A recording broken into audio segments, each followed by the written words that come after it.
Asikubingelele sikwamukele eindabeni zosuku. Inkulumo kaMengameli wezwe uCyril Ramaphosa ebhekwe ngabomvu sihlehlisela ugamanxa kwehora lesikhombisa.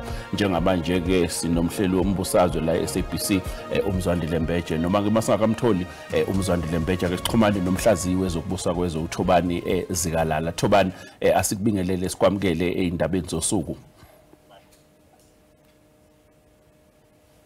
Fakadludla asikubingelele sibingelele nababukeli bomsakazo lomphakathi omkhulu kunayo yonke uSABC.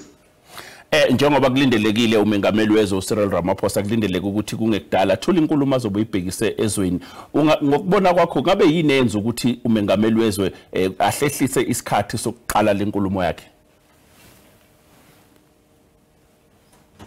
I think ezimene ezinjengalezi mntakababa kuningi okudinga ukuthi kucubungulwe kangcono. Sikhumbule ukuthi udaba lolu lenzeke ezinsukwini ezinsukwini mhlawumbe ezisikhombisa noma esontweni emva esontweni edlulileyo.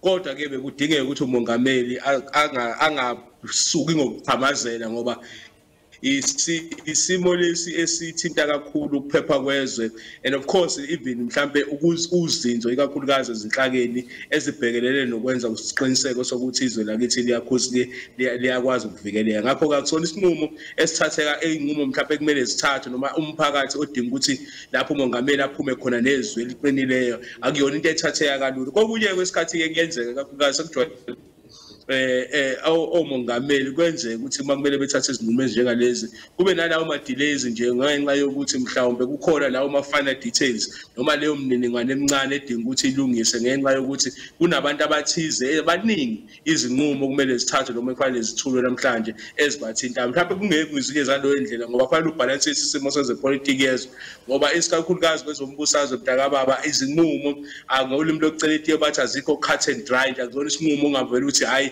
ngizovele ngenza ukuthi zonke zinokuthize ezingakuthinta isinqumo nesinqumo singagcina sinyakaza sokuthize. Ngakho kuyadinga ukuthi uma uphethe izwe kakhulukazi ukwazi ukuthi ukucabange wonke ama implications ngolimi lokucela itiye noma konke okungathinteka ikakhulukazi ngombono noma ngomsinqumo ofuna ukusiveza. Okhulumeli obviously elikaMengameli uVincent Magwenya uke wakhuluma nomhlelo wezokubusa kwezwe la SABC uMzwandile Mbeje. uMzwandile Mbeje uke wamcindezela uMagwenya embuza ukuthi yini engalindeleka enkulumeni kaMengameli. uMagwenya uphendule wathi ezinye izinto ezothinta uMengameli ukuphepha kwezwe kanye nezinye zezinto esekuphawulwe ngazo kaningi. Ungacabanga ukuthi yini le abekhuluma ngayo uMagwenya? Akababa izinsolo noma ke sithi okuqhamuke ku-Lieutenant General uMkhwanazi akuyona into kulelizwe kumele ithathwe kancane. Uma sikhuluma ngokuthi kunezinsolo zokuthi la kunokubandeka kwamandla noma ne-influence noma ngekufaka kwesandla ngabantu abangafanelekileyo noma ukufaka kwezandla kakhulukazi emaphoyiseni kuhambe kuze kufike ebashushisini emajajini njalo njalo akuyona ke le into indaba elulu kuyithatha. Ceke ezinye zezinqumo kumele sithatheke ukuthi umongameli kufanele asitshele ukuthi uzokwenza kanjani kakhulukazi ukuzama ukuthi izinsolo lezi ezivela no Lieutenant General uMkhwanazi ziyakwazi izinqumo azosithatha lapho kudingeka khona ushintsho noma abathize abadinga ukuthi bajeze noma abadinga ukuthi bahlehlele eceleni ngenxa yezinsolo ezikhona. I think zonke lezo zinqumo zithinta ukuhleleka kakhulukazi kokuvikeleka kwezwe okungazona izinqumo ongavele zithathekale kalula ngoba yebo iNingizimu Afrika kulula ukuthi njengamanje sonke sifisa ukuthi hayi akudonsa uMacingwane akudonsa uNdonga hayi uMasimula kube njani hayi uSotoba kube njani uDeputy National Commission njalo njalo nabo bonke abanye abathintekayo.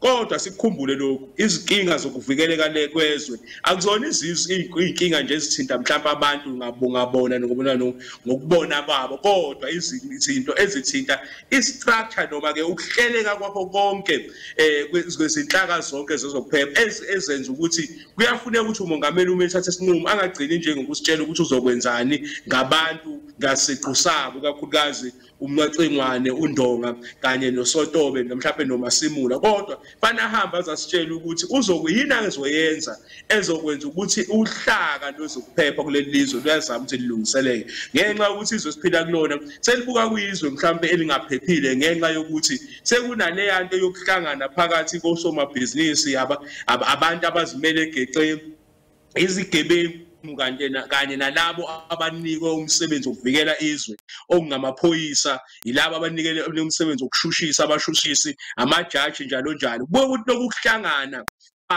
ukuhlangana noma ukuthintathintana kwabo kwenza ukuthi izwe lingaphatheki ngendlela noma lingabi sefanelekileyo. Kumele mayithatha izinqumo, fanele athathe izinqumo which ngokulimi lweceleti sizothi it will be far more rich than just dealing with individuals. Sikalala ake sithi ke ukudonsa umoya noma sithi ke ukudlala ke udaba oluhambisana nalolu daba esikhuluma ngaloku udaba olithinta ke ukumiswa kwalelo thimba ebeliphenya igameko zosombusazwe zokubulawa kosombusazwe. Ake sithi kuma kancane sizobuya kwasilalele na umbiko olandelayo. Mfuna iviki maliphela bamnika ireport yokuthi kwenzekani lana.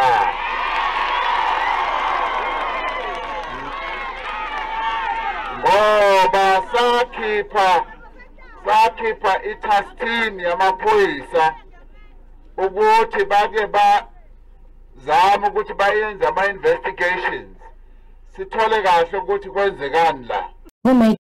Ngemuva kwezigameko zokubulawa kwabaholi bamaqembu ezepolitiki, uMongameli Cyril Ramaphosa wayalela ikomiti longqongqoshe ababebhekelele ezokuphepha ukuba bajuba ithimba elizophenya ngokubulawa kosopolitiki. Lezigameko zasebeke engcupheni uzinzo osifundazweni. Taking a toll to the president for him to specifically visit the province and instructed all these ministers you see here to work on the matter and give the Xolisa kakhulu ngokuqhamuka lo mbiko. Imbangela yalokho ukuthi uMengameli wezwe Cyril Ramaphosa usezokwethula inkulumo le ebekadilindiwe simxoxe ebukhoma endlini zombuso ePitoli. July 2025, whilst I was in Brazil at the BRICS summit, Lieutenant General Nhlanhla Mkhwanazi, the KwaZulu-Natal Provincial Commissioner of the South African Police, held a media briefing in which he made public serious allegations about the existence and operation of a sophisticated criminal syndicate that has allegedly infiltrated law enforcement and intelligence structures in our country. Lieutenant Mkhwanazi alleged that the Minister of Police allegedly interfered with sensitive police investigations and colluded with business people, including a murder accused, to disband the political killings task team based in KwaZulu-Natal. Lieutenant General Mkhwanazi also said that a police investigation by the task team that was operating in Gauteng unmasked a syndicate controlled by a drug cartel, which involves politicians, law enforcement officials from the South African Police Service, Metro Police, correctional services, prosecutors, and the judiciary, as well as business people. The allegations made in this media briefing raise serious concern around our Constitution, the rule of law, and national security. These allegations, if proven true, threaten to undermine the confidence of South Africans in the ability of the South African Police Service to protect them and to effectively fight crime and corruption.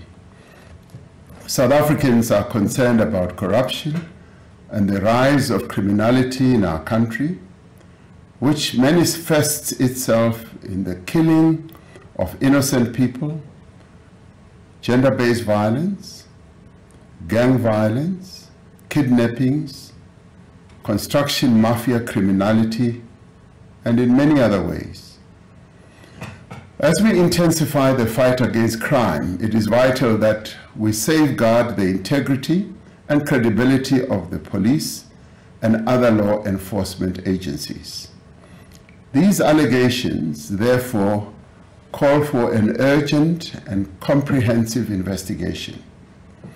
To address these allegations and the implications of these allegations, I'm establishing a Judicial Commission of Inquiry that will be chaired by Acting Deputy Chief Justice Mbuyisile Madlanga. Justice Madlanga will be assisted by Advocate Sesi Baloyi, Senior Counsel, and Advocate Sandile Khumalo, Senior Counsel. The Commission will investigate allegations relating to the infiltration of law enforcement, intelligence, and associated institutions within the criminal justice system by criminal syndicates. Among the allegations that the Commission may investigate are the facilitation of organized crime, suppression or manipulation of investigations, inducement into criminal actions by law enforcement leadership, commission of any other criminal offenses, and intimidation, victimization or targeted removal of whistleblowers or officials that are resisting criminal influence.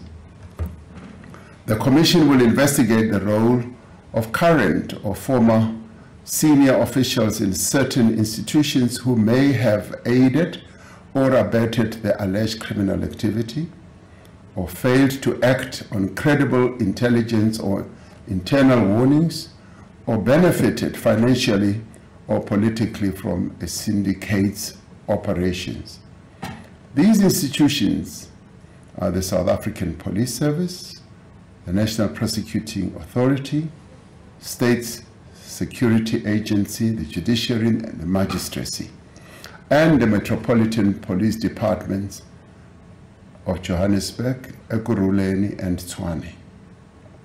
The Commission will also investigate whether any members of the National Executive responsible for the criminal justice system were complicit, aided and abetted, or participated in the acts mentioned above. The Commission will be asked to report on the effectiveness or failures of oversight mechanisms and the adequacy of current legislation, policies, and institutional arrangements in preventing such infiltration. It will make findings and recommendations for criminal prosecutions, disciplinary actions, and institutional reform.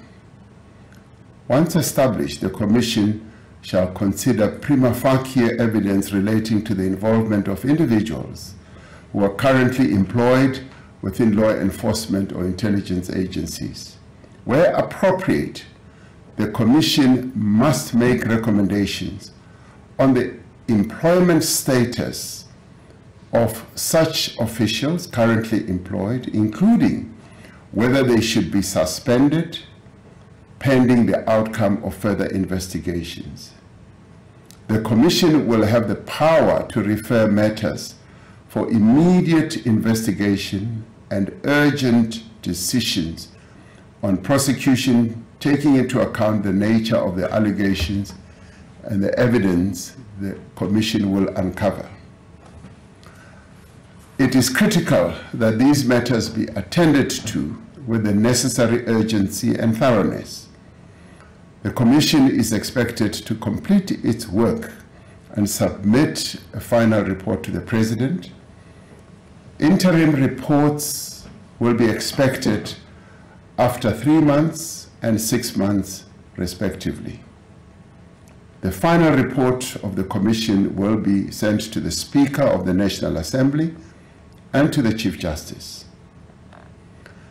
Acting Deputy Chief Justice Madlanga is retiring from the Constitutional Court at the end of July 2025 after years of distinguished service, and will therefore be able to give his full attention and time to the work of this Commission.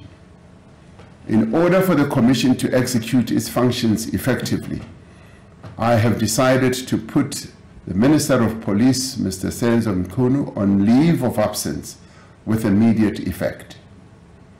The Minister has undertaken to give his full cooperation to the Commission to enable it to work properly. I have decided to appoint Professor Firoz Kachalia as Acting Minister of Police. Professor Kachalia is currently a Professor of Law at the University of the Witwatersrand and is the Chairperson of the National Anti-Corruption Advisory Council. He previously served as an NEC of Community Safety in Gauteng. I'm appointing Professor Kachalia in terms of Section 91(3) subsection C of the Constitution, which empowers the Constitution to select no more than 2 ministers from outside the National Assembly.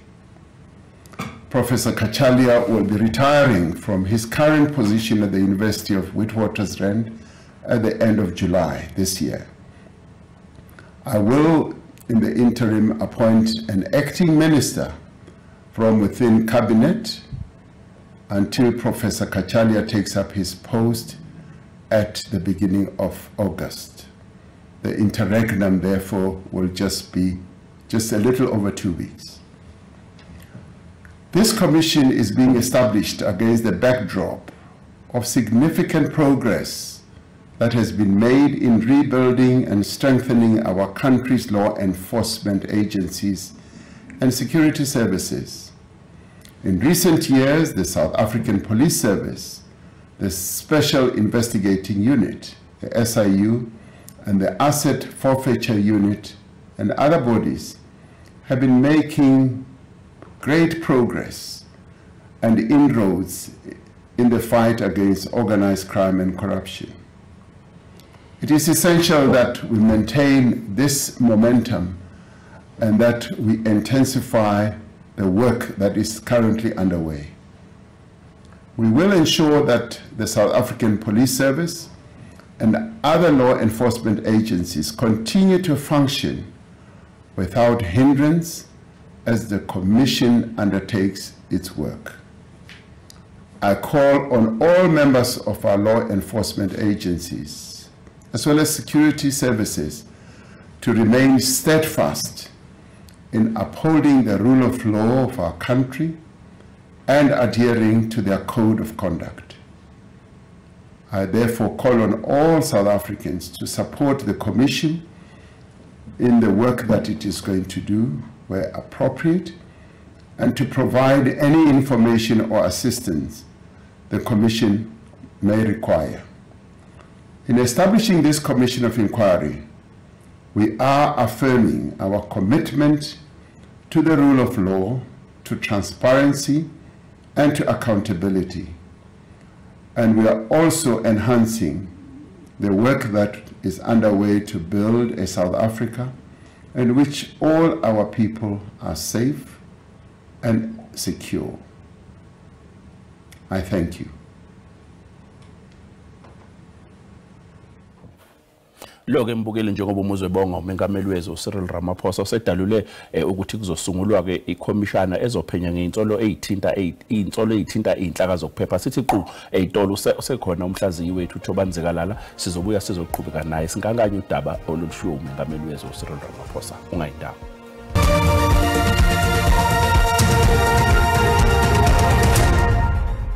Bukela sikubingelele sikwamukele indaba enzosuku indaba esisakazayo namhlanje indaba ezikhethekile njengoba besilalele inkulumo ebeyethula umengameli wezwe eyibhekiswe ezweni umengameli wezwe Cyril Ramaphosa kanti uzokhumbula ukuthi sike sakhuluma nomhlazi wezwe ukubusa kwezwe uThobanzikalala sixoxa ngayo le ndaba siyinkankanya Zikalala ngethembe ukuthi usasekhona sikhumbule ukuthi umengameli usekhulumileke manje uqalileke washo ukuthi khona ikhomishana ezosungulwa ingabe into le ebilindelekile Zikalala.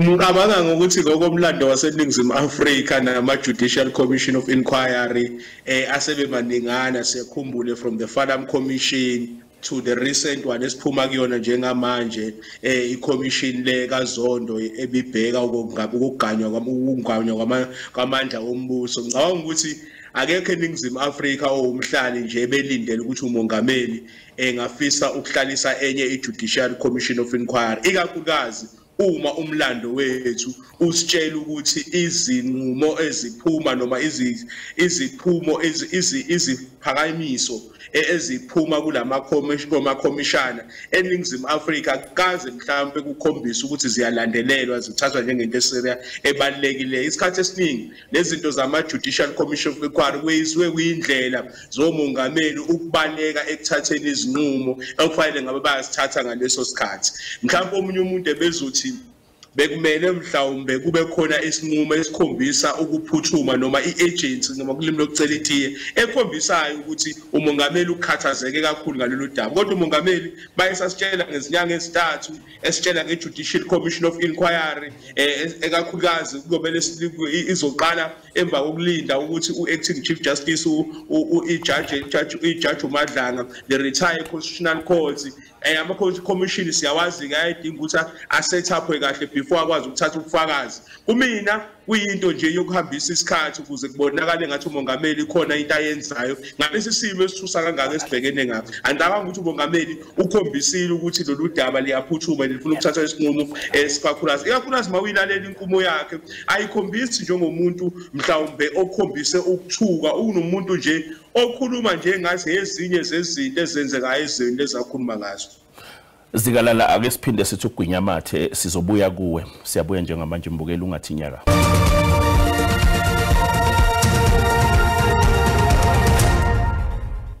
Mbukela sikuphinde sibingelele sikwamukele indaba enzisu sokungathuki kuseyithina. Ngiyabona ukuthi mhlambe ungadidwa isikhathi kuseyithina singonqa phambili sikusakazela noma sesihlaziya inkulumo kaMengameli wezwe Cyril Ramaphosa. Zikalala ngenkathi siGwinyamathe besikhuluma ke ngecommissioner ehlelo uMengameli ke ekuyiyona ezophenya ngeinsolo ezize nomkhuzo wamaphoyisa esifundazweni kwaZulu-Natal uLieutenant General Nhlanhla Mkhwanazi. Ungqongqoshe wamaphoyisa ke Zikalala uzulu uMengameli uthi uzohlaba ikhefu. Ingabe futhi lokhu kuchaza ukuthini nanokuthi bekulindelekile yini lokho okushiwo uMengameli nanokuthi ke Zikalala ingabe lenkulumo kaMengameli ke iyalibuyisa yini ithemba kubantu baseNingizimu Afrika ikakhulukazi uma ngabe kubhekwa indlela uhulumeni abhekana nayo ngayo ngeinsolo zobugebengu? Lapha siqale kulombuzo wakho okugcina emfokadludla.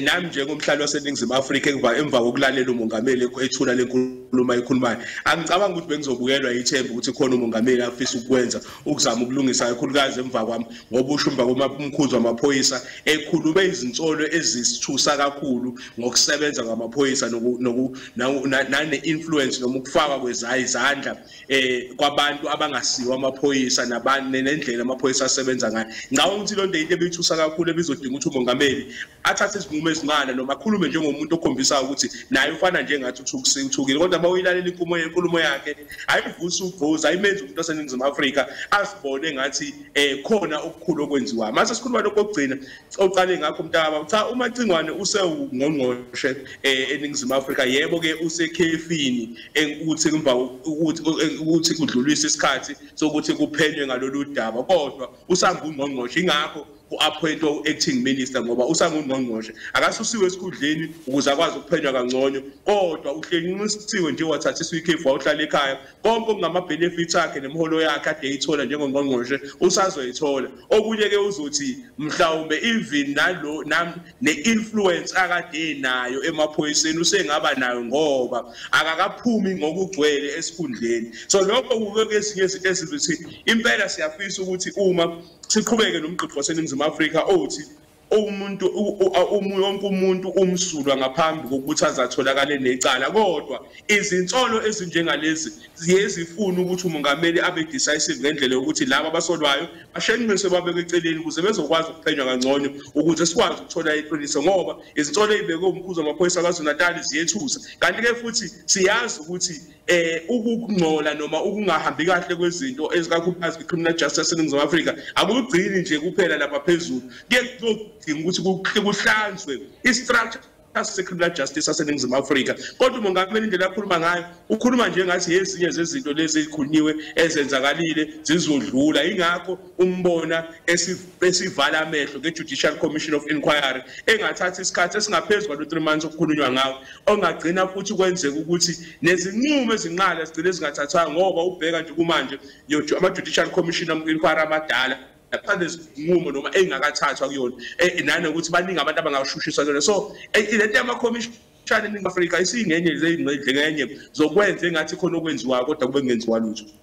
Zikalala njengoba usho ukuthi ke amakhomishana la eNingizimu Afrika sekunesikhathi ebanjwa kodwa ke imphumela yakhona ayibonakali. Ngokubona kwakho njengomhlaziyo semkantshubovu ngabe yinenze ukuthi umengameli wezwe uCyril Ramaphosa angavela hlalo dabeni enze lokho bekulindelwe abaningi? Ngokubona kwakho ngabe kungenzeka yini ukuthi umengameli khona abavikelayo?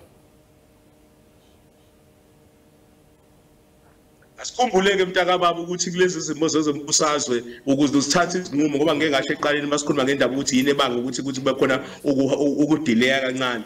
Zonke izinqumo ezithathwayo kumele zibhalansise kakhulukazi ngama-political nama-interest noma ke izimfuno ezihlukahlukene zezepolitiki. Khumbula inhlangano okuyiyona enamavoti amaningana eParliament African National Congress okuyiyona inhlangano ebusana okuyiyona inhlangano umongameli aqhamuka kuyona. Maduzane izoya okhethweni maduzane izwe lizoya okhethweni lohulumeni basekhaya. Emva kalokho izoya enkompini kazwe lonke wayayo inhlangano ukuyokhetha ubuholi. Ngakho zonke lezi zinto kumele zibhalansiswe ngendlela yokuthi akwazi ukuthatha izinqumo ezizingenza ukuthi one kube ne-instability in the ANC but kokunye ama-factions lawa nama Mbukeli njengoba uzwake umhlaziyo wezokubusa kwezwe lo Thuba Nzikalala besikanganya naye ke inkulumo kaMengameli uCyril Ramaphosa obegqame kakhulu kule nkulumo ukuthi ke uMengameli uCyril Ramaphosa usenqume ukuthi asungule ikhomishini. Okwamanje ke Mbukeli sithi usale kahle.